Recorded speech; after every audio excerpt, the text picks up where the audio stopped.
கர்த்தருடைய மகா பரிசுத்த நாமத்திற்கு மகிமை உண்டாவதாக. கர்த்தருக்குள் எல்லாரும் சந்தோஷமாக இருக்கீங்களா? அல்லேலூயா. தலைகளை தாழ்த்தி நம்ம ஜெபம் பண்ணுவோம். மகா பரிசுத்தமுள்ள எங்கள் நல்ல தகப்பனே, ஆண்டவரே எங்கள் மத்தியிலே நீர் இருக்கிறீர் அப்பா. ஆண்டவரே எங்களோடு கூட இருக்கிற எங்கள் இம்மானுவேலரே உம்மை ஸ்தோத்தரிக்கிறோம். ஆண்டவரே இந்த ஆராதனையிலே தகப்பனே எங்கள் மத்தியிலே நீர் அசைவாடி நீரப்பா. ஆண்டவரே இந்த செய்தி வேளையிலும் தகப்பனே ஆண்டவரே எங்களோடு கூட நீர் பேசும்படியாய் உம்முடைய வார்த்தை எங்களுக்குள் ஆரோக்கியத்தை உண்டாக்கும்படியாய் ஆண்டவரே நீர் இந்த நாளிலும் எங்கள் கட்டுகளை அறுத்து கர்த்தர் இந்த நாளில் நாங்கள் விடுதலை ஆகும்படியாய் மகா பரிசுத்த ஆவியானவர் உதவி செய்யும்படியாய் நாங்கள் ஜெபிக்கிறோம் அப்பா. எல்லா தடைகளையும் நிர்மூலமாக்கி போடுங்கப்பா. தகப்பனே உம்மை ஸ்தோத்தரிக்கிறோம். இந்த வேலையை ஆவியானவர் பொறுப்பெடுத்து கொள்ளுங்க ஆண்டவரே. நீர் எங்களோடு கூட பேசுங்கப்பா. ஆண்டவரே எங்களை இந்த வேலையிலே ஒப்பு கொடுக்கிறோம். ஒரு மனதை கர்த்தர் கட்டளையிடுங்க சுவாமி.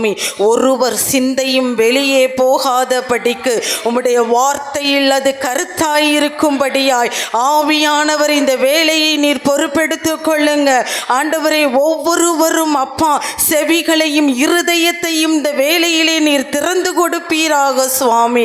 ஆண்டவரே நன்றியோடு உம்மை ஸ்தோத்தரிக்கிறோம். நல்ல நிலமாய் எங்கள் இருதயம் மாறுவதாக. இந்த கேட்க போகிற வார்த்தைகள் எங்களுக்குள் 100 60 பலன் கொடுக்க உதவி செய்யுங்க ஆண்டவரே. நேச கரத்திலே கொடுக்கிறேன். ஆவியானவர் அப்பா என்னை மறைத்து நீர் பேசுங்க. என் கண்மலையும் மீட்பருமாகிய கர்த்தாவே, என் வாயின் வார்த்தைகளும் என் இருதயத்தின் தியானமும் உம்முடைய சமூகத்தில் பிரீதியாயிருப்பதாக. ஆமேன். அல்லேலூயா.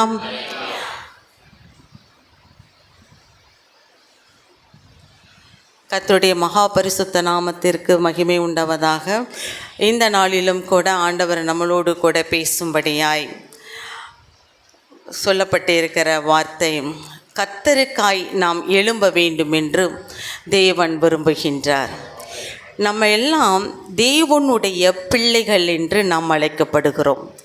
ஆண்டவர் நம்ம ஆதியிலிருந்து பார்த்தோம் அப்படின்னா இஸ்ரவேல் ஜனங்களை மட்டும்தான், எத்தனையோ ஜாதிகள் இருந்தான், ஆனால் இஸ்ரவேலை மட்டும்தான் ஆண்டவர் தன் சொந்த ஜனம், தன் பிள்ளை, தன் சேனை என்று தேவன் அவர்களுக்குத்தான் ஒரு பெரிய அங்கீகாரத்தை தேவன் கொடுத்திருந்தார். இயேசு என்னைக்கு இந்த பூமிக்கு நமக்காக வந்தாரோ இந்த சிலுவையில் அவர் நம்மையும் என்ன செய்து கொண்டார்? அவருக்கு பிள்ளையாய் நம்மை தெரிந்து கொண்டார். இந்த இயேசுவை யாரெல்லாம் ஏற்றுக்கொண்டார்களோ அவர்கள் அத்தனை பேரும் அவருடைய பிள்ளைகள் ஆகும்படியான அதிகாரத்தை அவர் நமக்கு கொடுத்திருக்கிறார். அப்போ இதை நம்ம எல்லாருக்கும் இப்போ நான் சொன்னது தெரியும். புதிதான ஒரு காரியத்தை நான் சொல்லலை, தெரியும். ஆனால் எந்த அளவிற்கு இந்த அறிவினால் நம் இதயம் நிரப்பப்பட்டிருக்கிறது என்று யோசிக்கணும். தெரிவது பெரிதல்ல.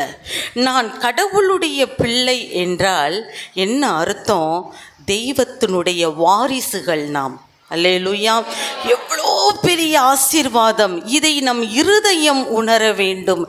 தேவனுடைய வாரிசுகளாக அவர் நம்மை இந்த பூமியிலே வைத்திருக்கிறார். இந்த பூமிக்கு ஆசீர்வாதமாய் நம்மை வைத்திருக்கிறார். இந்த பூமிக்கு வெளிச்சமாக அவர் நம்மை வைத்திருக்கிறார். நம்மை கொண்டுதான் தேசம் ஆசீர்வதிக்கப்படுகிறது. அல்லேலூயா. இந்த தேசத்திற்கு பாதுகாப்பு நம்மளுடைய ஜெபந்தான். ஆண்டவர் அதற்காகத்தான் நம்மை வைத்திருக்கின்றார். இன்னைக்கு நம்ம இந்த தேசத்திற்கு நம்ம இன்னைக்கு எத்தனையோ பார்க்குறோம். ஏராளமான குற்றங்கள் நாள்தோறும் செய்தித்தாள்களில், டிவியில், எல்லா இடங்கள் என்ன செய்கிறது? வருகிறது. அவ்வளவு குற்றங்கள் பெருகுகிறது. அப்போ இந்த பாவத்தை ஒழிக்க நம்மளால் முடியாது, ஆனால் பாவத்தை தடுக்க நம் ஜெபத்தால் முடியும். அல்லேலூயா. ஆண்டவருடைய சமூகத்தில் ஆண்டவரை, என் தேசத்தில் எவ்வளவு பாலியல் குற்றங்கள் நடக்குது, தேசத்திற்காய் நாம் ஜெபிக்கும் பொழுது தேவன் என்ன செய்கிறார்? இந்த குற்றங்களை நுழைய பண்ணி தேவன் குழந்தைகளை, பெண்களை, இன்னைக்கு வயதானவர்கள் என்று கூட கணக்கில்லாதபடிக்கு இன்னைக்கு பாவங்கள் தேசத்தில் பெருகி போய்விட்டது. இதற்காகலாம் நம்ம ஜெபிக்கணும். இதுக்குத்தான் ஆண்டவர் நம்மளை வைத்திருக்கிறார். அல்லேலூயா. ஆண்டவர் நம்மை நமக்கு நாம் ஆசீர்வாதமாயிருக்க மாத்திரம் அல்ல, நம் குடும்பம் ஆசீர்வாதமாயிருக்க, நம் சபை ஆசீர்வாதமாயிருக்க, நம் தேசம் ஆசீர்வாதமாயிருக்க அவர் நம்மை வைத்திருக்கிறார். அல்லேலூயா. அப்போ இன்னைக்கு ஒரு வசனத்தை நம்ம வாசிக்கலாம். 1 பேதுருவின் புஸ்தகம் 2ஆம் அதிகாரம் 9வது வசனத்தை நாம் வாசிப்போம். நீங்களோ உங்களை அந்தகாரத்தினின்று தம்முடைய ஆச்சரியமான ஒளியினிடத்திற்கு வரவழைத்தவருடைய புண்ணியங்களை அறிவிக்கும்படிக்கு ராஜரீகமான ஆசாரிய கூட்டமாயும் இருக்கிறீர்கள். இங்கே ஆண்டவர் சொல்கிறாரு, நம்ம அந்தகாரத்தில் ஒரு இருளுக்குள்ளே நாம் இருந்தோம். ஆண்டவர் நம்மளை ஆச்சரியமான ஒளி இடத்திற்கு நம்மளை அழைத்து விட்டார். வசனம் சொல்லுகிறது, நாம் தெரிந்து கொள்ளப்பட்ட சந்ததி. அல்லேலூயா. நாம் தெரிந்து கொள்ளப்பட்ட சந்ததியாக இருக்கிறோம். ராஜரீகமான ஆசாரிய கூட்டமாக இருக்கிறோம். ஒரு ஆசாரியனோட வேலை என்ன? ஜனங்களுடைய பாவங்களுக்காக பலி செலுத்துவது, ஜனங்களுக்காக தேவ சன்னிதானத்தில் போய் நிற்கக்கூடிய ஒரு மனிதன் ஆசாரியன். அப்போ இன்னைக்கு நம்ம சக மனிதர்களின் பாவங்களுக்காக, அவர்களுக்காக நம்ம போய் ஆண்டவருடைய சமூகத்தில் எப்படி தானியேல் பரிந்து ஜெபித்ததை போல இன்னைக்கு நாம் மற்றவர்களுக்காக பரிந்து ஜெபிப்பதற்காக ஆண்டவர் நம்மை வைத்திருக்கிறார். அவருடைய புண்ணியங்களை அறிவிக்கும்படியாக, ஆண்டவரை பற்றி மற்றவர்களுக்கு சொல்லும்படியாக ஆண்டவர் இந்த உலகத்திற்கு ஒளியாய் வந்தார். இந்த வெளிச்சத்தை மற்றவர்களுக்குள் கொண்டு போவதற்காக, இதை அறிவிப்பதற்காக அவர் நம்மை வைத்திருக்கிறார். இது நம்மேல் விழுந்த கடமையாக இருக்கு. ஒரு இடத்துல பார்த்தீங்கன்னா நமக்கு சொல்கிறோம், 100 ரூபாய்க்கு ஒரு 3 சேலை கிடைக்கிது அப்படின்னு சொன்னாங்கன்னு வைங்க. அதுவும் அப்படி ஒரு உற்பத்தி பண்ணுற இடத்துல இருந்து இங்கே கொண்டு வந்து போட்டிருக்கான், நல்ல நமக்கு இது லாபம் அப்படின்னு நமக்கு தெரிய வருது. எவ்வளோ ஒரு சந்தோஷமான விஷயம். 100 ரூபாய்க்கு ஒரு 3 கிடைக்கும், அதெல்லாம் நம்பவே முடியாது. அப்போ அதை போய் ரகசியமாக நம்ம மட்டும் போய் எடுத்துகிட்டு வருவோமா? அதை என்ன பண்ணுவோம்? நம்ம சொந்தக்காரவங்க, தெரிஞ்சவங்க, ஃப்ரெண்ட்ஸு எல்லாருக்கும், ஏய் நீ இங்கே வா, அதுக்கு நம்மளே விளம்பரமாக என்ன செய்து விடுவோம்? மாறி விடுவோம். ஆனால் இன்னைக்கு ஆண்டவர் இல்லைன்னா, அவருடைய இரத்தத்தினால் ஒரு மனிதன் கழுவப்படவில்லை என்றால் அவன் பரலோக ராஜ்யத்திற்குள்ளே பிரவேசிக்க முடியாது. ஆண்டவர் இல்லை அப்படின்னா யாருமே அங்கே போக முடியாது. அப்போ நம்மை சுற்றி இருக்கக்கூடிய நண்பர்கள், எவ்வளவோ பேர் கூட நம்ம பழகுறோம், எத்தனையோ சொந்தங்கள் இருக்கு, அத்தனையும் அவருடைய நிழலின் கீழ் வந்தால் மட்டும்தான் அங்கே போக முடியும். அப்ப அதை குறித்த பாரம் நமக்கு இருக்கா? இவர்களுக்கெல்லாம் யார் அறிவிப்பது? நாம தானே அறிவிக்கணும். அதற்காகத்தான் ஆண்டவர் வச்சிருக்கிறாரு. நம்ம சும்மா ஆண்டவர்கிட்ட இன்னைக்கு ஒரு சொந்தக்காரங்க வீட்டுக்கு போனா கூட அவங்களுக்கு என்ன பிடிக்கும் அப்படின்ட்டு நம்ம கை நிறைய அவங்க வீட்டுக்கு என்ன செய்கிறோம்? வாங்கிட்டு போறோம். வெறுங்கையா போவதில்லை. ஆனால் ஒரு நாள் தேவாதி தேவனை நாம் சந்திக்க போகிறோமே, அவரை நாம் பார்க்க போகும் பொழுது வெறுங்கையாய் போகக்கூடாதே. அவருக்கு என்று நான் ஆத்துமாக்களை ஆதாயம் செய்து அவருக்கு நான் கொண்டு போகணுமே. எனக்காய் ஜீவனை கொடுத்து, எனக்காய் மரித்து உயிர்த்து நான் உயர்த்தப்பட வேண்டும் என்பதற்காக இந்த பூமியில் தன்னை தாழ்த்தி இருக்கிறாரே, அவருக்காக நான் ஏதாவது செய்யணுமே. அந்த பாரம் நமக்குள் இருக்க வேண்டும். இந்த பூமியில் ஏதோ வாழ்ந்தேன், எல்லா மனுஷனை போலவும், எல்லா ஆசீர்வாதம், திருமணம், கல்வி, குழந்தை, கடைசி வயதாயிடுச்சு. இந்த வாழ்க்கைக்கு அவர் நம்மை அழைக்கவில்லை. இது எல்லாருக்கும் உரிய சாதாரணது. ஆனால் அவர் நம்மை அழைத்தது ஒரு ஆவிக்குரிய மேன்மைக்காக அழைத்திருக்கிறாரு. ஆண்டவர் சொல்ற சொல்கிறாரு, நீ ஆசீர்வாதத்தின் பாத்திரம், நீ சாதாரணமான ஆள் கிடையாது. நீ நம்ம தேவனுக்கென்று இன்னும் நம்மை ஒப்பு கொடுக்கிறவர்களாய் மாற வேண்டும். அநேகருக்கு ஆண்டவரை பற்றி கேட்கணும், அந்த வாஞ்ச, அப்பா உம்மை பற்றி நான் மற்றவர்களுக்கு சொல்ல எனக்குள்ள அந்த வாஞ்ச வேணும்ப்பா, அந்த கிருபை வேணும்ப்பா, அதற்குரிய வாசலை திறந்து கொடுங்க. எதை நம்ம வாஞ்சிக்கிறோமோ, எதை நம்ம கேட்குறோமோ அதை அவர் கொடுக்கிறார். அல்லேலூயா. நம்முடைய வாஞ்சை இந்த நாளிலே மாற வேண்டும். அவர் நம்மை ராஜ மேன்மைக்கென்று அவர் நம்மை அழைத்திருக்கிறார். ஆண்டவர்கிட்ட இந்த நாளில் அப்பா நான் மாறும்படியாய் இந்த வேலையிலே ஒப்பு கொடுக்கிறேன் என்று சொல்லுவோம். ஏன்னா அந்த மேன்மையான அழைப்பை நாம் விட்டுவிடக்கூடாது. ஏசாயா 52ஆம் அதிகாரம் 2வது வசனத்தின் முதல் வரியை நம்ம வாசித்தோம் என்றால், எலும்பு எலும்பு சீயோனே உன் வல்லமையை தரித்துக்கொள். வாசிங்க.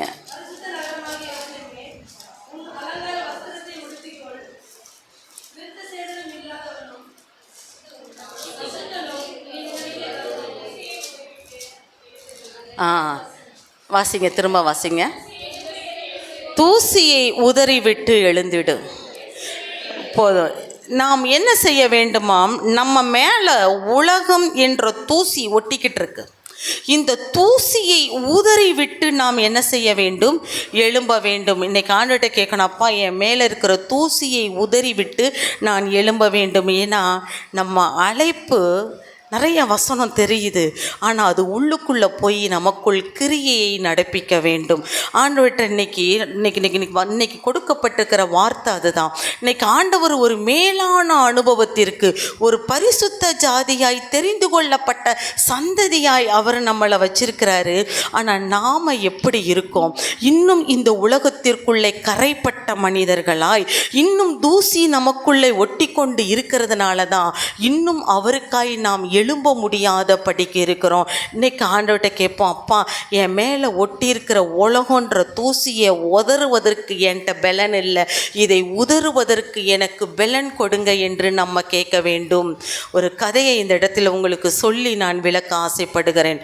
ஒரு உழவன் என்ன பண்ணனானா, அவன் நிலத்துக்கு அவன் போயிருந்த பொழுது, விவசாயம் பண்ண போயிருந்த பொழுது, அது யார் போட்டது, யார் அங்கே வச்சதெல்லாம் தெரியாது, ஒரு முட்டை அந்த இடத்தில் இருந்தது. அவன் பார்க்கும் பொழுது அந்த முட்டையை ஒரு கோழி கிராஸ் பண்ணி போகிறத பார்க்குறான். அப்போ அவன் நினைக்கிறான், இங்கே இருக்கக்கூடிய கோழி தான் அந்த முட்டையை போட்டிருக்குன்னு சொல்லிட்டு அந்த முட்டையை தன் வீட்டிற்கு எடுத்துட்டு வந்து தன் வீட்டில் ஏற்கனவே வைத்திருந்த முட்டைகளோடு வைத்து அடைகாக்க வைக்கிறான். குறித்த காலம் வந்த பொழுது அந்த முட்டையிலிருந்து கோழி குஞ்சுகள்லாம் வெளியே வர ஆரம்பிக்குது. அதிலிருந்து ஒரே ஒரு கழுகு குஞ்சு வெளியே வருது. அப்போ உழவன் பார்க்குறான், இன்னும் அப்போ நம்ம எடுத்துகிட்டு வந்த முட்டை கோழி முட்டை இல்லை போல், இதிலிருந்து வந்திருக்கிற கழுகு குஞ்சு வந்திருக்கு, சரி இருக்கிற வரைக்கும் இருக்கட்டும், அப்புறம் அது போகிற நேரம் போகட்டும் என்று சொல்லி அந்த உழவன் அதை விட்டு விட்டான். அந்த குஞ்சுகள் வளர ஆரம்பிக்கிறது. மேலே ஒரு கழுகு என்ன செய்கிறது, இறைக்காக பார்க்குது. ஒரு கோழி கூட்டத்தை பார்க்குது. இந்த கோழிகளை யாரைய கொண்டு போய் சாப்பிடுவோன்ட்டு பார்க்கும் பொழுது அந்த கூட்டத்துக்குள்ள தன் இனத்தை பார்க்குது. என்னடா இந்த கோழி குஞ்சுக்குள்ள ஒரு கழுகு குஞ்சு இருக்கே, இது நம்ம இனம் எதுக்கு இங்கே இருக்கு என்று சொல்லி இரையை பிடிக்க வந்த கழுகு என்ன செய்தது, அந்த கழுகு குஞ்சை தூக்கிக்கிட்டு போயிடுது. தூக்கி கொண்டு போய் அதை ஒரு மலை உச்சியில் வைத்து சிறகுகள் அதற்கு முளைக்கின்ற வரைக்கும் அதை பத்திரமாய் அதை பாதுகாக்கிறது. அந்த கழுகு குஞ்சிட்ட சொல்லுது, என்ன அதுக்கு ரெக்கையெல்லாம் வந்ததுக்கப்புறம் இனி சுதந்திரமாக வாழலாம், இந்த மலை உச்சியிலிருந்து நீ பறந்து போய் நீ சந்தோஷமா நீ பறந்து போய் வாழு அப்படின்னு சொல்லும்போது அந்த கழுகு கொஞ்சம் சொல்லிச்சான், இல்லை ஐயோ என்னால் இவ்வளவு உயரத்தில் பறக்க முடியாது, ஏன்னா நான் கோழி குஞ்சு. ஏன்னா அது பார்த்தது, அது கூட இருந்து தன்னை சுற்றி கோழி குஞ்சுகளோட பிறந்ததை அது பார்த்துச்சு. அது எதை கண்ணால் பார்த்துச்சோ அதை நம்புது. இல்லை, ஏன்னா அதுகளோட தான் அது இறைய பிறக்கிறதுக்கு கீழே கிடக்கிற மண் புழுதி இதெல்லாம் போய் குப்பையெல்லாம் கிளறி அதுகளோட தான் போய் சாப்பிடுவதற்கு அது பயிற்சி எடுத்திருக்கு. அதனால் அது சொல்லுது, இல்லை நான் கோழி, என்னால் இவ்வளோ உயரத்துலலாம் பறக்க முடியாது, எங்களால் தரையில் தான் வாழுவோம், குறிப்பிட்ட தூரம் தூரம் தான் பறக்க முடியும்னு சொல்லும்போது கழுகு திரும்ப திரும்ப சொல்லுது, ஏய் நீ கோழி கிடையாது, நீ கழுகு, உயர பறக்கிற அனுபவத்திற்கு நீ அழைக்கப்பட்டவன், நீ கழுகுன்னு சொல்லும்போது இந்த கழுகு நம்பவே மாட்டேன்ருச்சான். கோபம் வந்துருச்சு கழுகுக்கு.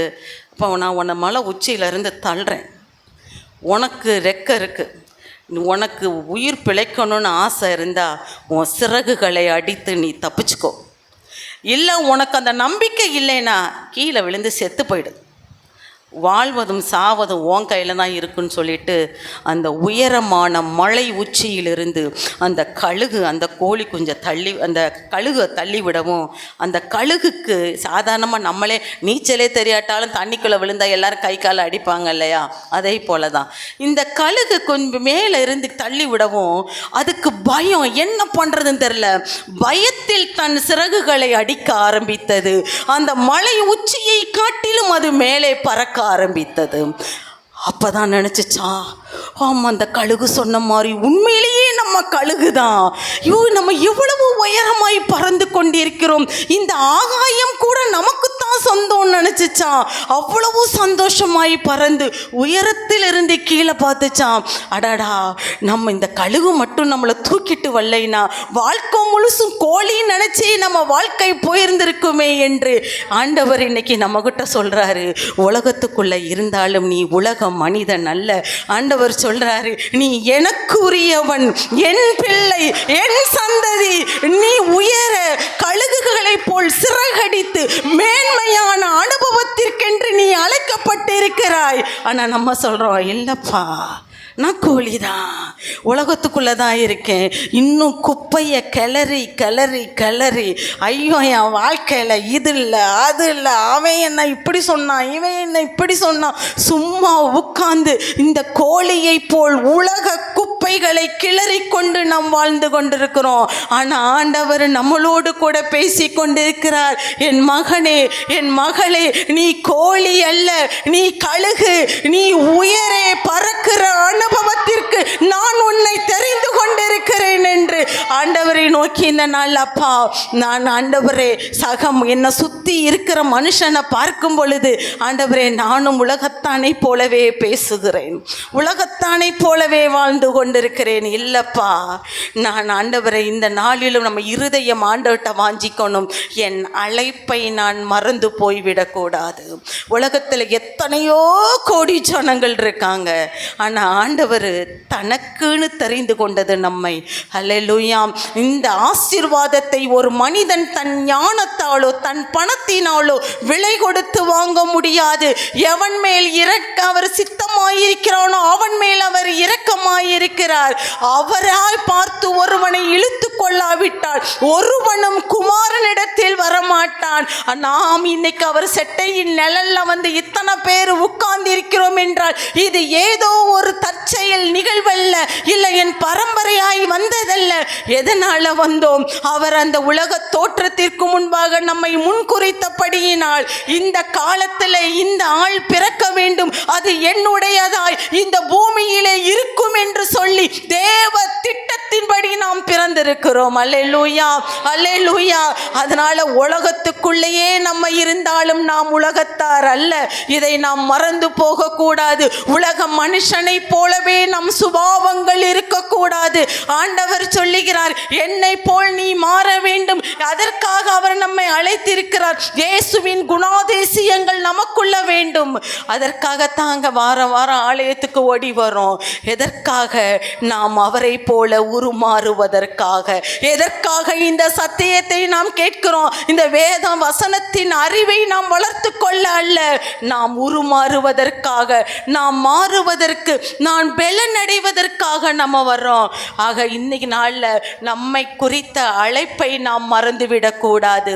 அப்படி அழைப்பை இழந்து போன அந்த தனக்கென்று வைக்கப்பட்ட அந்த அழைப்பை மறந்து போன ஒரு மனிதனை இன்னைக்கு நம்ம பார்க்கலாம். சிம்சோனை பற்றி நம்ம பார்க்கலாம். நியாயாதிபதிகளின் புஸ்தகம் 13ஆம் அதிகாரம் 1வது வசனத்தை நம்ம வாசிப்போம்.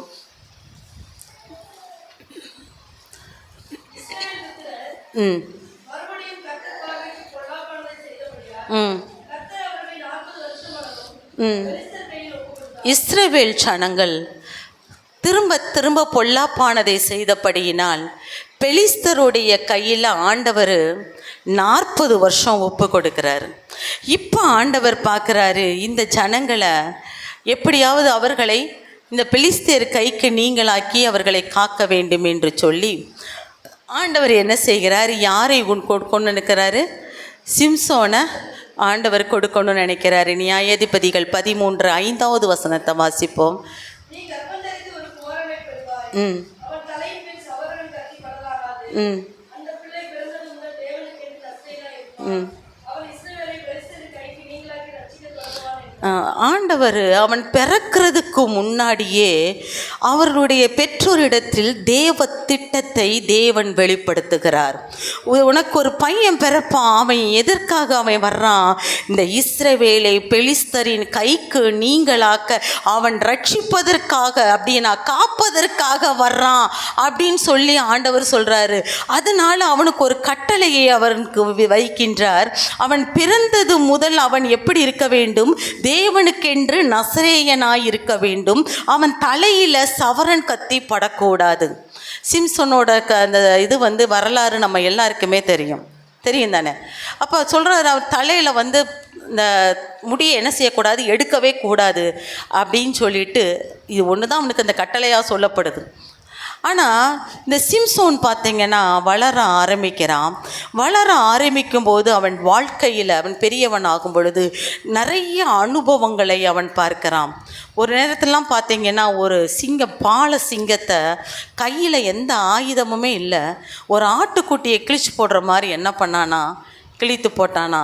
இப்போ நம்மளே ஆட்டுக்குட்டியை கிழிச்சு போடுற அளவுக்கு இன்றைக்கி பலவான்கள் இருக்காங்க இல்லை. ஆனால் அன்னைக்கு இந்த வசனம் அப்படி சொல்லுகிறது, ஒரு ஆட்டுக்குட்டியை கிழித்து போடுற மாதிரி இந்த சிங்கத்தை என்ன செய்தானாம், கிழித்து போட்டானாம். அப்படி கிழித்து போட காரணம் என்ன, தேவனுடைய ஆவி அவன் மேல் பலமாக இறங்கினது என்று வசனம் சொல்லுகிறது. இப்படி நம்ம பல இடங்களில் பார்க்கலாம். சிம்சோன் செய்த எல்லா காரியத்திற்கும் தேவ ஆவி அவன் மேல் பலமாய், அப்போ அந்த தேவ ஆவியினால தான் அவனுக்குள்ள அந்த பலன் என்ன செய்கிறது, வருகின்றது.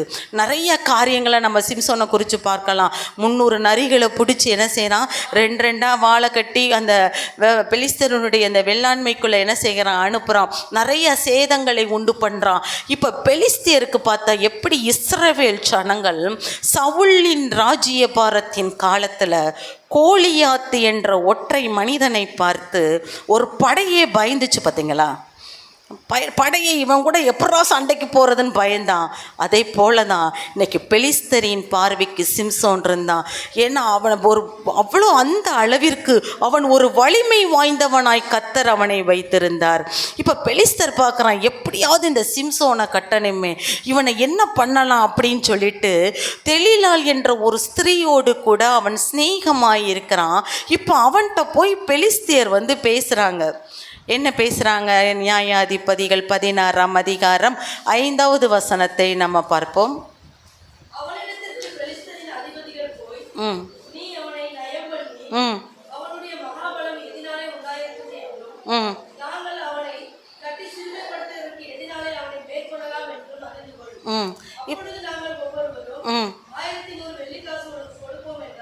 இப்போ பெலிஸ்தர் போய் அவகிட்ட பேசுகிறாங்க, அவனை எப்படி கட்டலாம், அந்த ரகசியத்தை கேட்டு வாங்கு அப்படின்ட்டு. இப்போ ஒவ்வொருத்தரும் சொல்கிறாங்க, அவனோட ரகசியத்தை நீ சொல்லிட்டேன்னா எவ்வளோ வெள்ளிக்காசா, 1100 வெள்ளிக்காசு. எவ்வளோ அதிகம் தெரியுமா? அந்த காலத்தில் இஸ்ரவேலில் ஒரு அடிமையினோட விலையே 30 வெள்ளிக்காசு தான். ஒரு அடிமையின் விலை எவ்வளவு? 30 வெள்ளிக்காசு தான். ஆனால் இங்கே ஒவ்வொருத்தனும் சொல்கிறான், நாங்கள் ஒவ்வொருத்தரும் உனக்கு 1100 வெள்ளிக்காசு நாங்கள் தர்றோம் அப்படின்னு சொல்லும்போது இந்த பெலிஸ்தரின் பார்வைக்கு இந்த சிம்சோன் எத்தனை ஒரு விலையேற பெற்றவனாய் காணப்படுறான் இல்லையா? ஏசுசாமியை கூட எத்தனை காசுக்கு தான் காட்டி கொடுத்தாங்க? 30 தான். ஆனால் அந்த சிம்சோனை பார்த்து சொல்கிறான், அவ்வளவு விலை பேசப்படுறான், ஆளாளுக்கு நாங்கள் 1100 வெள்ளிக்காசு தாரோம். அந்த அளவிற்கு அவனை தேவன் ஒரு விலை மதிப்பற்றவனாய் தேவன் பெலிஸ்தரின் பார்வைக்கு அவனை உயர்த்தி வச்சிருந்தாரு. இப்போ தெலீலாள் கேட்குறா, தெளிலாள் போய் அவட்ட கேட்க, அதை வாசிக்கலாம் 6வது வசனம். ம் ம் ம் ஆ உன் மகாபலம் எதினாலே. அவள் என்ன கேட்குறா? அவள் கேட்குற கேள்வியை பாரு. நான் அவன் மேலே ரொம்ப அன்பாக இருக்கேன், நமக்கு 2 பேருக்குள்ளே ஒரு ரகசியமும் வேண்டாம், உன்னுடைய பலம் எதில் இருக்குன்னு என்கிட்ட சொல்லு அப்படின்னு கேட்கல.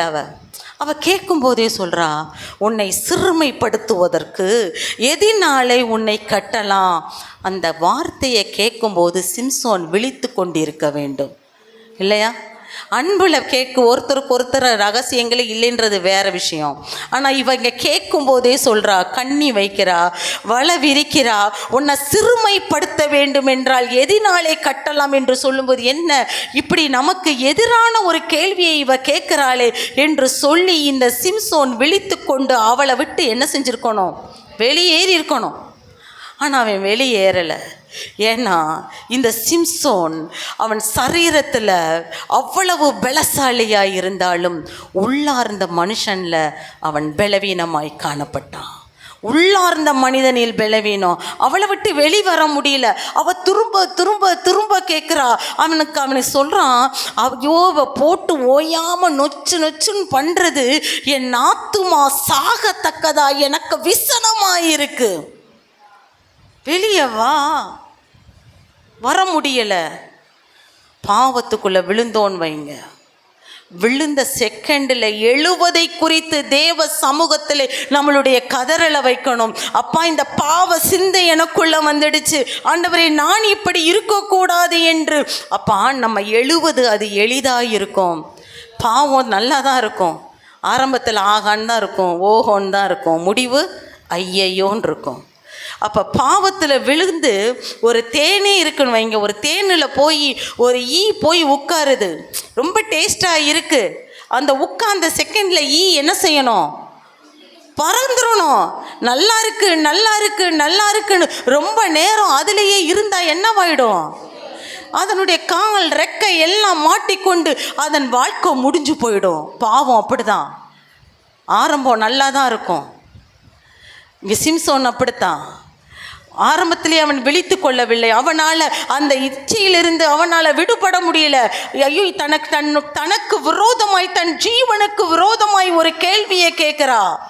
இவ வேண்டான்னு உதறி போட அவனால் முடியலை. அதை விட்டு எழ மனமில்லை. அதனால் சொல்லக்கூடாத தன் காரியத்தை அவளிடத்தில் வெளிப்படுத்துகிறான். அப்படி சொல்லும் பொழுது 17வது வசனத்தை வாசிப்போம். ம் ம் ம் ம் ம் என் தலை சிரைக்கப்பட்டால் என் பலம் என்னை விட்டு ஓடிப்போம். ம் ம் ம் சொல்கிறான், என் தலையில் இருக்கிற முடி போயிடுச்சுன்னா என் பலம் போயிடும். அப்போ உடனே தெளிலால் என்ன செய்கிறா?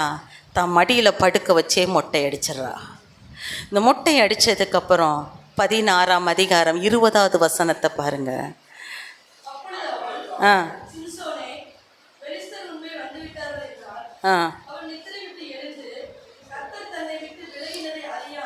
ஆ போதும். கர்த்தர் தன்னை விட்டு விலகினதை அவன் அறியவில்லை. இந்த இப்போ சிம்சோனுக்கு அந்த தலையில் மொட்டையை போட்ட உடனேயுமே ஆண்டவர் அவனை விட்டு விலகிட்டார். ஏன் விலகிட்டார்? கட்டளைக்கு அவன் கீழ்ப்படியலை. இதுதான் காரணம். ஆண்டவர் அவன் தலையில் சவரன் கத்தி படக்கூடாது என்று சொன்ன கட்டளையை அவன் மீறினபடியினால் ஆவி ஆண்டவர் அவனை விட்டு விலகிறாரு. இப்போ பார்த்தீங்கன்னா பெலிஸ்தர், எந்த பெலிஸ்தருக்கு அவன் ஒரு சிம்ம சொப்பனத்தை போல் காணப்பட்டானோ, யாரை கண்டு பயந்தாங்களோ, யாரை அவங்க மத்தியில் ஆண்டவர் உயர்த்தி வச்சிருந்தாரோ, இன்னைக்கு அந்த சிம்சோனை பிடிச்சி கண்ணை குத்தி அவனை ஒரு கேலி பொருள் போல் அவனை ஆக்கி அவனை கொண்டு போய் 2 தூணுக்கு நடுவில் நிப்பாட்டும் பொழுது யோசிக்கிறான், சிறையில் இருக்கும்போது சிம்சோனுக்கு மீண்டும் முடி லேசாக என்ன செய்யுது, அப்போ தான் வளர தொடங்குது. ஆனால் அந்த 2 தூணுக்கு நடுவில் நிற்கும் போது நினைக்கிறான், அப்போ தான் அவன் நினைக்கிறான், தன் சரீரத்தில் இதுவரை ஆளுகை செய்த பலம் இந்த முடியில கிடையாது, இது அவருடைய ஆவியினால் இந்த பலன் தனக்குள்ளே உண்டானது என்ற அறிவு அந்த தூணுக்கு நடுவில் இருக்கும்போது வருது. இந்த விசுவாசம் அவன் வாழும் போது இருந்துச்சுன்னா தெளிலால் கேட்கும்போது அவன் என்ன சொல்லியிருக்கணும், எப்படி உன்னை கட்டலாம், இந்த பலம் எதினால் வந்தது, அது தேவ ஆவியினால் வந்தது, இது அவரால் உண்டான பலம் என்று அவன் அறிக்கை செய்திருப்பான் என்றால் இந்த சிம்சோனை யாராலையாவது ஏதாவது பண்ணியிருக்க முடியுமா? வாய்ப்பே இல்லை, யாராலையும் எதுவும் பண்ணியிருக்க முடியாது. ஆனால் அவன் நினச்சிக்கிட்டு இருந்தான், இந்த முடியில தான் தன் பலம் என்ற அவன் அதை அறிக்கை செய்கிறான். கட்டளையை மீறினதனால் ஆவியானவர் போனார். இப்போ அவன் உணர்றான், தன் பலம் தேவனிடத்தில் இருந்து வருகிறது என்பதை அவன் உணரும் பொழுது சொல்கிறான், அப்பா இந்த ஒரு விஷயம் என்னை பலப்படுத்துங்க. அவன் கூப்பிடும் பொழுது அவன் கேட்கல. இப்போ அவனுக்கு தான் நம்பிக்கை முடி மேலே இல்லை. இருந்த ஆண்டவரே கொஞ்சம் வளர்ந்த முடியை பெருசாக வளர வைங்கன்னு கேட்டிருக்கணும். இப்போ அவன் நம்பிக்கை முடியல்ல, அவன் நம்பிக்கை தேவனாய் மாறினது. அல்லேலூயா. தன் தேவனாலே சகலமும் என்று அவன் நம்புகிறான், அவரை நோக்கி பார்க்கிறான். ஆண்டவர் அவனை பலப்படுத்தி அவன் உயிரோடு இருந்து அவன் கொன்றவர்களை பார்க்கிலும் அந்த இடத்தில் அவனால் கொல்லப்பட்டவர்களின் எண்ணிக்கை அதிகம் என்று வசனம் சொல்லுகிறது. அல்லேலூயா. அப்போ இந்த பார்த்தீங்கன்னா சிம்சோன் 20 வருஷம் இந்த இஸ்ரவேலை நியாயம் விசாரித்ததாக சொல்லப்படுகிறது. ஆனால் வாழும் பொழுது தன் மேல் வைக்கப்பட்ட அழைப்பு என்ன, தேவன் எப்பேற்பட்ட ஒரு விசேஷித்த கிருபை, இதெல்லாம் சாதாரண காரியமா? அந்த ராஜ மேன்மையை அவன் வாழும்போது உணரல. யாருக்கும் கிடைக்காத ஒரு பாக்கியத்தை தேவன் தன் திட்டத்தை தன் மேலே வைத்திருக்கிறார் என்று உணரல. தன் மாம்ச இச்சையினால் பலவீனத்தினாலே அவன் சிறுமைப்பட்டவனாய் அவன் மாறி போனான். ஆனால் பாவத்தில் விழுந்தாலும் அவன் கடைசி நேரத்தில் தேவனை நோக்கி பார்க்கும் பொழுது உதவுகிறார். இதுதான் நமக்கும். எத்தனை முறை நாம் விழுந்தாலும் அப்பாவை நோக்கி கூப்பிடும் பொழுது அவர் நம்மை தூக்கி எடுக்கிற தேவனாய் காணப்படுகிறார். தேவனுடைய சுபாவமே என்ன, என் பிள்ளை நம்ம கேட்ட இந்த இளையகுமாரன் கதை எல்லாருக்கும் தெரியும். அந்த இளையகுமாரன் அவன் போயிட்டான். ஆனால் அவன் திரும்பி வரும் பொழுது அப்பா ஒரு வார்த்தை கூட கேட்கல. எங்க போன, சொத்தெல்லாம் எங்க, என்ன பண்ணுன, கேள்வியே கேட்கலையே. ஐயோ அவன் வர்றான், பண்ணியை மேய்ச்சிட்டு வர்றான்.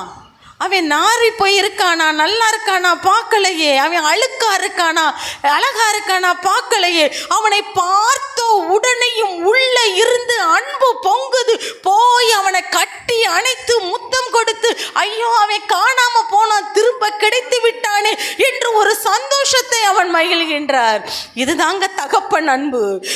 ஆண்டவர் நம்மள அன்னைக்கு எத்தனையோ பேர் நம்மகிட்ட குறை கண்டுபிடிச்சு நம்ம அப்படி இப்படின்னு, ஆனால் எத்தனை குற்றங்கள் காணப்பட்டாலும் எத்தனை குறைவு காணப்பட்டாலும் அப்பான்னு நம்ம நோக்கி கூப்பிடும் பொழுது எப்பேற்பட்ட பாவத்தில் கிடந்தாலும் அவர் நம்மை தூக்கி எடுக்க வல்லமை உள்ளவராய் இருக்கிறாரு. நீ வேதம் வாசிச்சு எவ்வளவு நாள் ஆச்சு, நீ ஜெபம் பண்ணி எவ்வளவு நாள் ஆச்சு, நீ உனக்கு ஒரு தேவைன்னு வந்த உடனே என் சமூகத்தில் வந்திருக்கியே என்று அவர் புறக்கணிக்கிற தேவன் அல்ல.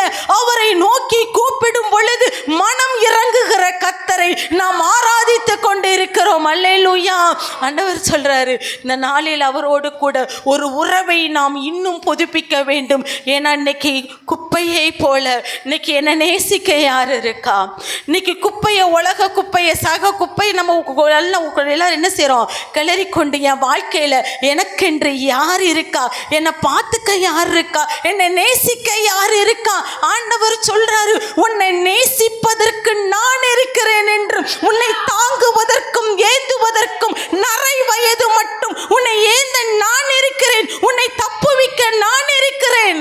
உனக்கென்று யார் இருந்தாலும் இல்லாமல் போனாலும் நான் உன் பட்சத்திலே இருக்கிறேன் என்று ஆண்டவர் சொல்றாரு. இன்னைக்கு ஆண்டவர்கிட்ட கேட்போம். அப்பா ஆண்டவர் சொல்றாரு, நீ கோழி கிடையாது மகனே, நீ கோழி கிடையாது மகளே, நீ கழுகு, நீ உயர, நீ எழும்ப வேண்டும், நீ எனக்காய் கனி கொடுக்கிறவளாய் மாற வேண்டும். இந்த உலகத்திற்கு உன்னை நான் வெளிச்சமாய் வைத்திருக்கிறேன். வைப்பேன், உன்னுடைய வெளிச்சம் இருளாகாத படிக்கு நீ சாரமேற்றப்பட வேண்டும். ஆண்டவர் சொல்றாரு, என் கூட ஒட்டிக்கொள்ளு. உன் வாழ்க்கையில அது இல்லை இது இல்லை, பிரச்சனை நீ கவலைப்பட்டு தவிப்பதற்கல்ல, உன்னை நான் பலவானாய் மாற்றும்படி நான் உன்னை அழைத்திருக்கிறேன். அல்லேலூயா, அல்லேலூயா. நாம் பலவான்கள். சக எல்லாரையும் பார்த்து இவங்க சரியில்லை அவங்க சரியில்லைன்னு சொல்றதுக்கு இல்லை, சக மனிதனின் பலவீனங்களை தாங்குகிற பலவான்களாய் இருக்கும்படி அவர் நம்மை அழைத்திருக்கிறார். ஆண்டவர் சொல்லணும், அப்பா நான் இனி இருக்கிற மாதிரி இருக்கக்கூடாதுப்பா, எனக்குள்ளே மாற்றங்கள் வேண்டும் ஆண்டவரே. ஆண்டவரே, சும்மா சும்மா என் கண்ணீரை மனுஷனுக்காக நான் சிந்தக்கூடாதுப்பா. ஆண்டவரே, என் கண் நம்ம அழுதம்னா ஒன்று அது நம்ம ஆத்துமாவுக்காக இருக்கலாம். ஆண்டவரே, நான் இன்னும் ஏன் மாறாம இருக்கேன்? எவ்வளவு சத்தியத்தை கேட்டாலும் நம்ம வாரந்தோறும் வந்துட்டு அப்படியே இருந்தோம்னா, அந்த வளர்ச்சியே இல்லைன்னா நம்ம வருவது வீணாகி போயிடும். நமக்காக ஆண்டுடைய சமூகத்தில் கதறணும், அப்பா இந்த நிர்விசாரத்தை ஏற்றுக்கொள்ளக்கூடாது. எவ்வளவு சத்தியத்தை கேட்டாலும் அந்த மந்தத்தனமாக இருப்பதை ஏற்றுக்கொள்ளக்கூடாது. அப்பா நான் கேட்க நான் நானாத்தான் இருக்கேன், எதை குறித்த கவலையும் எனக்கு இல்லை. நான் இப்படி இருந்து விட்டால் நான் பரிதபிக்கப்பட வேண்டியவனாய் ஒரு நாள் நின்று விடுவேன் ஆண்டவரே. ஆண்டுடைய சமூகத்தில் கேட்கணும், அப்பா எனக்குள்ள அந்த விடுதலையை கொடுங்கப்பா, வாஞ்சையை கொடுங்கப்பா. என் பார்வை, என் நோக்கம், என் சிந்தை எல்லாம் இந்த உலகமாய் இருக்குப்பா, என்னை உம்மை நோக்கி திருப்புங்கள் என்று ஆண்டவருடைய சமூகத்தில் கேட்கணும். நீங்கள் வேதத்தில் பார்த்தீங்கன்னா அநேக இடங்களில் ஆண்டவர் பாவம் செய்கிற நகரமாயிருந்தாலும் சரி, மனிதனாயிருந்தாலும் சரி, ஆண்டவர் சொல்லுவார், நான் அவனை இப்படி பண்ண போகிறேன், இந்த பட்டணத்தை நான் இப்படி அழிக்க போகிறேன் அப்படின்ட்டு சொல்கிறாரா? எங்கே சொன்னார்? நம்ம நினிவே பட்டணத்தை நம்ம இதுக்கு எக்ஸாம்பிளாக எடுத்துக்கலாம். எடுத்துக்கோங்க, யோனாவின் புஸ்தகத்தை கையில் எடுத்துக்கோங்க.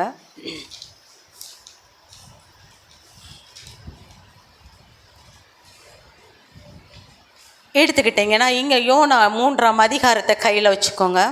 இங்கே யோனாவை பார்த்து ஆண்டவர் சொல்கிறாரு, முதல் அதிகாரத்தில் சொல்ல, நீ போ நினிவேக்கு போ, அதுக்கு எதிராக போய் பிரசங்கி அப்படின்னு சொல்லும் பொழுது, இந்த யோனா போய் அங்கே போய் சொல்கிறாரு, இந்த 40 நாட்களில் இந்த நினிவே கவிழ்க்கப்பட்டு போயிடும் அப்படின்னு சொன்ன உடனேயும் இதை போய் சொல்கிறாருல. ஏன் சொல்கிறாருன்னு தெரியுமா?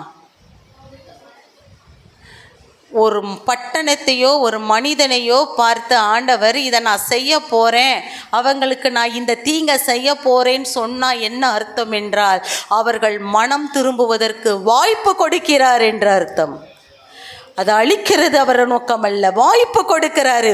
இப்போ போய் இந்த யோனா சொன்ன உடனேயும் இந்த நினிவேயின் ஜனங்கள் என்ன செஞ்சாங்களாம்? மனிதன் முதல் கொண்டு ஆடு வரைக்கும் அத்தனையும் உபவாசம் இருந்தது, அத்தனையும் தேவனை நோக்கி பார்க்கும்படியாய். 8வது வசனத்தை வாசிப்போம்.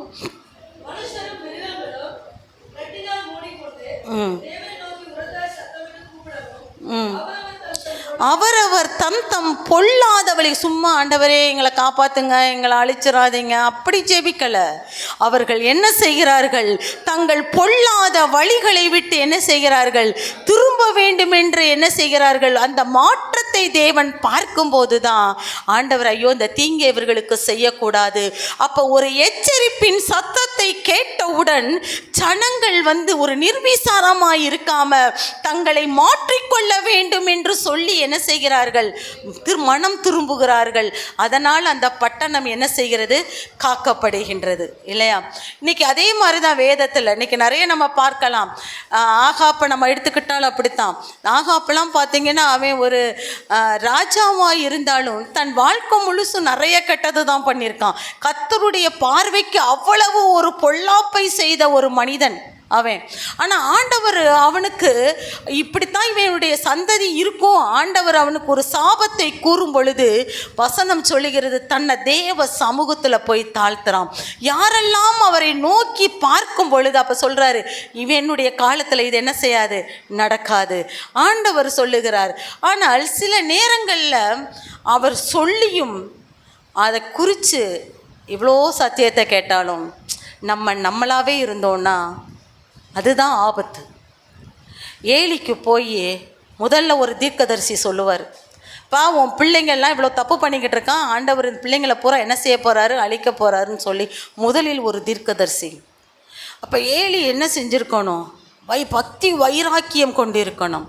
40 ஆண்டுகள் இஸ்ரவேலை நியாயம் விசாரித்தவர் ஏலி. ஆனால் ரெண்டாவது யார்கிட்ட பேசுகிறார் ஆண்டவர், சாமுவேல்கிட்ட சொல்கிறார். அப்பையும் தெரியுது தன் சந்ததி அழிய போகிறது, தன் பிள்ளைங்க சாக போகிறாங்க. முதிர் வயதுள்ள ஒருவர் கூட இனிமேல் அந்த சந்ததியில் இருக்க மாட்டாங்க. எவ்வளோ பெரிய சாபம்!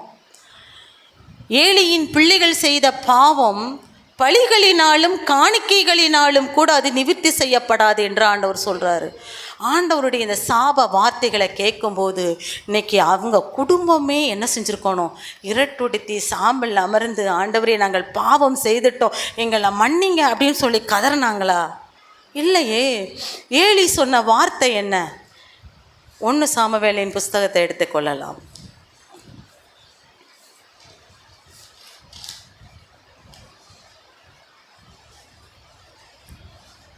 3ஆம் அதிகாரம் 18வது வசனத்தை பார்ப்போம்.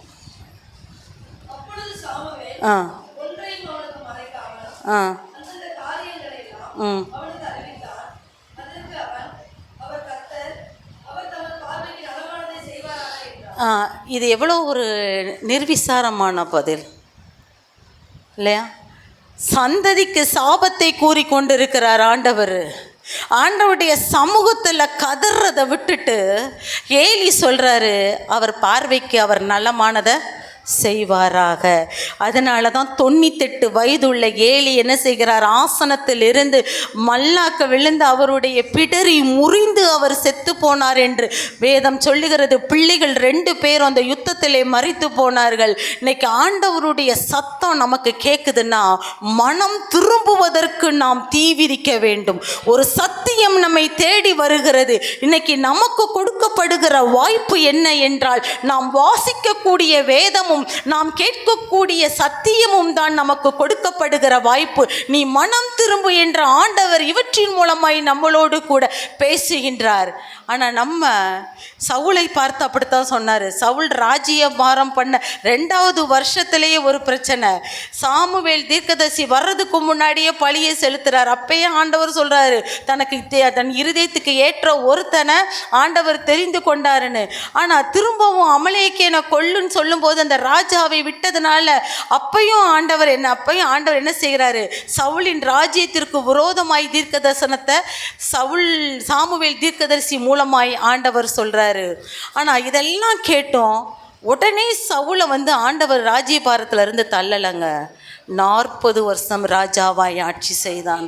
இந்த 40 ஆண்டு கால ராஜ்யத்தில் தன்னை எவ்வளவு அவன் மாற்றி இருக்க வேண்டும், இன்னும் ஆண்டவரை அவன் பிடித்திருக்க வேண்டும், தேவனுக்கு பிரியமானவனாய் மாறி இருக்கணும். ஆனால் பார்த்தீங்கன்னா ஆரம்பத்தில் காணப்பட்ட நல்ல சுபாவங்கள் கூட சவுல்கிட்ட ராஜாவானதற்கு அப்புறம் காணப்படலை. முதல்ல சாமுவேல் அவனை ராஜாவாக்கணும்னு சொல்லும்போது தடவாளத்துக்குள்ளே போய் ஒழிஞ்சுக்கிறான். ஐயோ, நான் இதற்கெல்லாம் பாத்திரம் அல்ல, என் கோத்திரம் சின்ன கோத்திரம், நான் இதற்கு தகுதி இல்லை என்று அவன் யோசித்தவன், அத்தனை தாழ்மை உள்ளவன். ஆனால் ராஜாவானதுக்கு அப்புறம் அவன் மாறி போகிறான். ராஜாவா சவுலை பண்ணும் பொழுது பக்கத்தில் இருக்கிறவன் சொல்லுவான், இவன் இருக்கிறதுக்கு இவனுக்கு ஒரு தகுதியும் இல்லை, இவெல்லாம் ராஜாவான்னு பேசும்போது அந்த இடத்துல வசனம் சொல்லும், சவுல் காது கேட்காதவனை போல இருந்தான். என்னை பற்றி தப்பாக பேசுகிறியா, நான் ராஜாவானதுக்கப்புறம் உன்னை நான் போட்டு தள்ளுறேன் சொல்லலை. காதே கேட்காத மாதிரி இருந்தான். நல்ல சுபாவங்கள் சவுலிடம் இருந்தது. ஆனால் பாருங்க, அவனுக்கு ஆண்டவர் எத்தனையோ ஆண்டுகளை அவனுக்கு கொடுத்தாரு. அவன் இருக்க இருக்க ஆண்டவர் சொன்னார், எனக்கு பிடிக்கல, நான் வெறுக்கிறேன் இந்த ஜாதியை, இந்த அமலேக்கனை போய் நீ கொல்லு அப்படின்னு சொல்லும் பொழுது அவன் அமலேக்கனுக்கு அந்த ராஜாவை கொல்லலை, தேவனால் அபிஷேகம் பண்ணப்பட்ட தாவீதை கொல்லுவதற்கு எப்படி தேவ திட்டத்துக்கு விரோதமா தீவிரிக்கிறான். ஒரு தவறும் செய்யாத தாவீதை கொல்லுவதற்கு அவன் ஆட்சி காலத்தில் அஞ்சனம் பார்க்கிறவர்களையும் குறி சொல்றவர்களையும் சவுல் தன் தேசத்தை விட்டு விலக்கணும். கடைசியில யுத்தத்திற்கு அவன் என்ன செய்யறான், அஞ்சனம் பார்க்கிற பெண்ணை தேடி போறான். எதை வேண்டான்னு தேசத்தை விட்டு விளக்கினானோ அதையே தேடி போறான். இருக்க இருக்க தன் பாவத்தை கூட்டிக் கொள்ளுகிறான். சவுலின் முடிவு நல்லா இல்ல. தேவனுடைய சத்தத்தை கேட்டும் மனமாறுதலை காணாமற் போனவர்கள் இவர்கள்லாம். ஏலியின் முடிவு நல்லா இல்ல. ஆனா அதே நினிவேக்கு வரும் பொழுது, அவர்கள் தேவனை நோக்கி திரும்பும் பொழுது தேவன் காத்து கொள்ளுகிறார். இன்னைக்கும் அதுதான். தேவ சத்தத்தை இன்னைக்கு நம்ம கேட்கிறோம்னா அதை அசால்ட்டா எடுத்துக்கிட்டு அப்படியா பரலோகமாய் நம்ம இன்னும் அதை பார்க்கல. ஆனால் அதுதான் நிச்சயம். கொஞ்ச கால இந்த வாழ்க்கைக்கு தேவன் கொடுக்க போகிற தண்டனையும் சரி, கொடுக்க போகிற பரிசும் மகா பெரியது. ஆண்டவரே, இந்த வாழ்க்கையை நான் உமக்கென்று நான் வாழ எனக்கு பலன் வேணும்ப்பா. ஆண்டவர்கிட்ட இன்னும் நம்மை ஒட்டி கொள்வோம். இதுதான் இன்றைய தேவனுடைய சத்தமாக இருக்கிறது. என் சனமே, நீ கோழி அல்ல, நீ கழுகை போல் எழும்ப வேண்டும், எனக்காய் எழும்ப வேண்டும். நீ என் புண்ணியங்களை அறிவிக்கும்படி நீ என்னால் தெரிந்து கொள்ளப்பட்ட ஜனமாயிருக்கிறாய். இன்னும் இந்த உலகத்தின் மேல் இருக்கிற இந்த தூசியை நீ உதறிவிட்டு எழ என்னிடத்துல பெலன் கேளாண்டவர் சொல்றாரு. ஆண்டவரை நோக்கி நம்ம கேட்கும் போது அவர் பெலன் கொடுப்பார். ஏன்னா வாய்ப்பு கொடுக்கும் போதே நாம் பயன்படுத்தி கொள்ள வேண்டும். சில இடங்கள்ல வேதத்துல வாய்ப்பை கொடுக்காமல் அவர் அழித்தவர்களும் உண்டு. சோதோம் கொமோரா பட்டணத்தை அழிக்க போறேன்னு ஆண்டவர் ஆபிரகாம்கிட்ட சொன்னாரு. ஆனா இந்த எச்சரிப்பை நீ அந்த பட்டணத்திற்குள்ள கொண்டு போன்னு சொன்னாரா? சொல்லலையே, சொல்லல. வாய்ப்பு கொடுக்கல. வாய்ப்பை கொடுக்காமல் அந்த பட்டணங்களை தேவன் அழித்து போட்டாரு. ஊசா போய் உடன்படிக்கை பெட்டி கீழே விழுக போகுதுன்னு தொட்டான். வாய்ப்பு கொடுத்தாரா? உடனடியாக அவன் அடிக்கப்பட்டான். ஆரோனின் பிள்ளைகள் அக்கினியை கொண்டு வந்த போது வாய்ப்பு கொடுத்தாரா? இல்ல. ஆண்டவர் வாய்ப்பை கொடுக்கிறாம என்ன செய்கிறாரு? சில இடங்களில் செய்வதும் உண்டு, வாய்ப்பு கொடுக்கிற இடங்களும் உண்டு. இன்னைக்கு நம்ம கிருபையின் காலத்துல இருக்கிற நமக்கு நாம் வாழுகிற ஒவ்வொரு ஆயுசு நாளும் அது நமக்கு கொடுக்கப்படுகிற வாய்ப்பு. அது கர்த்தருக்காய் நாம் வாழுவதற்கென்று ஆண்டவர் கொடுக்கிறார். இன்னைக்கு என் பிள்ளை மாற வேண்டும், இன்னைக்கு என் பிள்ளை என்னை நோக்கி பார்க்க வேண்டும். இதற்காக அவர் ஒவ்வொரு நாளும் ஆண்டவர் நமக்கு வாய்ப்பு கொடுத்து கொண்டிருக்கிறார். இந்த உலகத்தை சுகபோகமாய் நாம் அனுபவிப்பதற்கு அவர் நம்மை வைக்கவில்லை. இந்த உலகத்தில் ஆண்டவர் நம்மளை எல்லாருக்கும் முன்பாகவும் ஆண்டவர் தூக்கி உயரத்தில் வைப்பதற்கு வைக்கல. அவருக்காய் கனி கொடுக்கும்படியாய், அவருக்காய் பாடுகளை சுமக்கும்படியாய், அவருக்காய் நாம் பலமுள்ள ஒரு ஜாதியாய் எழும்பும்படி அவர் நம்மை அழைத்திருக்கிறார். இந்த நாளிலே ஆண்டுடைய சமூகத்தில் நம்ம ஒப்பு கொடுப்போம். ஆண்டவரே, இனி உலக மனுஷனை போல் இருக்கக்கூடாது, என் பாதை மாற வேண்டும். அப்படியே தேவ சமூகத்தில் எல்லோரும் நம்மை தாழ்த்தி நம்ம முழங்கால் போட்டு தயவு செய்து ஒரு 2 நிமிடம் ஆண்டுடைய சமூகத்தில் நம்மை நாம் ஒப்பு கொடுத்து நம்ம இந்த வேலையில ஜெபம் பண்ணுவோம்.